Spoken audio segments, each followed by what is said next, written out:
लंगर बहुत खा लिए, खर्चा बहुत कर लिया, खाने पीने का माहौल बहुत बना लिया। एजुकेशन पर तवज्जो दीजिए। जिस कौम के लोग पढ़ जाते हैं अल्लाह उन्हें इज्जत अता फरमाता है, उस समाज से बुराइयां दूर हो जाती हैं, बुराइयों को खात्मा एजुकेशन की बुनियाद पर हो जाता है। इसलिए कोशिश कीजिए।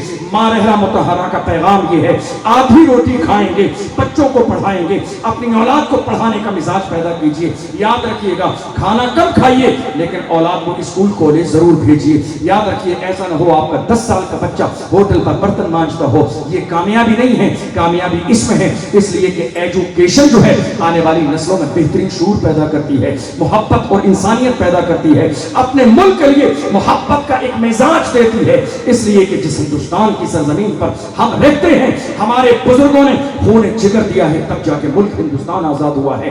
तालीम हासिल करें इसलिए कि ताकि जमाने में रोशनी फैले, मोहम्मद अरबी के सच्चे गुलाम बन जाए।